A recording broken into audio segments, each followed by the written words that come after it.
A medida que el tiempo transcurre, la ciencia ha generado herramientas con múltiples ayudas para la sociedad, y diría el astrónomo Edwin Powell: equipado con sus 5 sentidos, el hombre explora el universo que lo rodea y a sus aventuras las llama ciencia.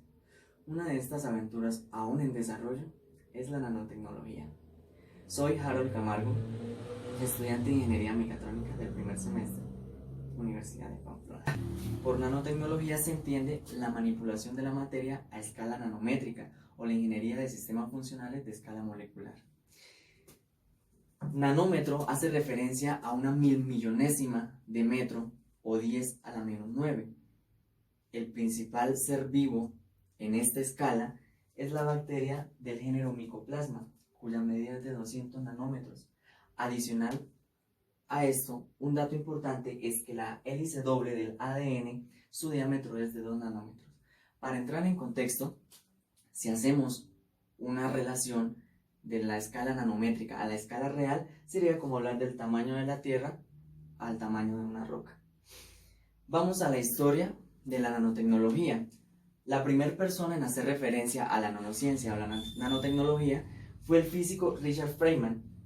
Fue quien ganó un premio Nobel de Física en el año 1965, y esta referencia la hizo en el discurso dado en el Instituto Tecnológico de California en 1959. Seguidamente, Eric Drexler usó el término de nanotecnología en su libro publicado en 1986 llamado Motores de la Creación, la era de la nanotecnología. Él en este libro hace un énfasis maravilloso en la nanotecnología, que consiste en la construcción de un ensamblador a nanoescala, que sería capaz de construir un modelo de sí mismo o de otros elementos con complejidad arbitraria. Uno de los principales inventos en los cuales se utilizó la nanotecnología fue el microscopio con efecto de túnel o STM, cuyos creadores fueron Gerd Binning y Heinrich Röhrl en 1981, y en el 86 ellos ganaron un premio Nobel Física.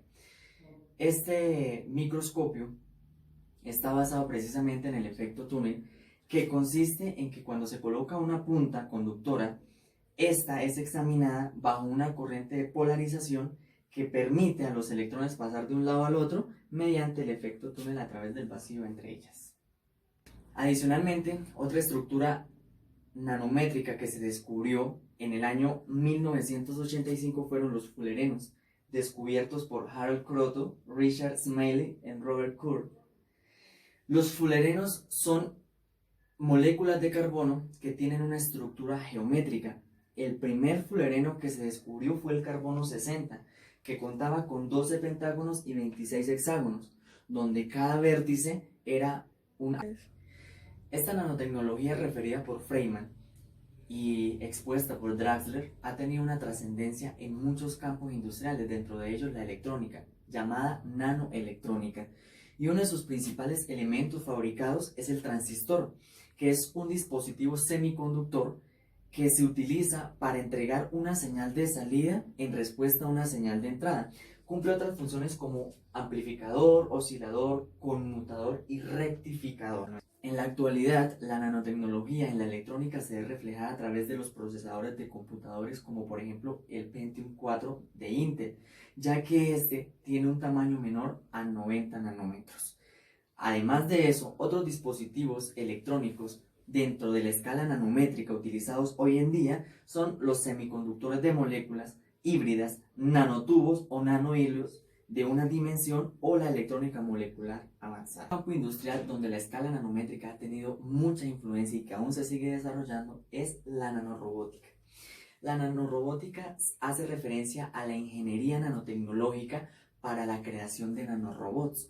Estos nanorobots tienen que tener una medida específica de 0,1 a 10 micrómetros y están construidos con componentes a nanoescala.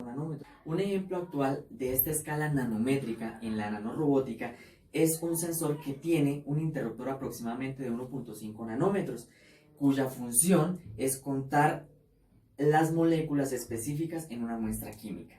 Esta nanorobótica últimamente se ha estado inmiscuyendo bastante en el campo de la medicina, ya que las nanomáquinas están generando soluciones a estos problemas de salud que en tiempos anteriores eran difíciles de curar.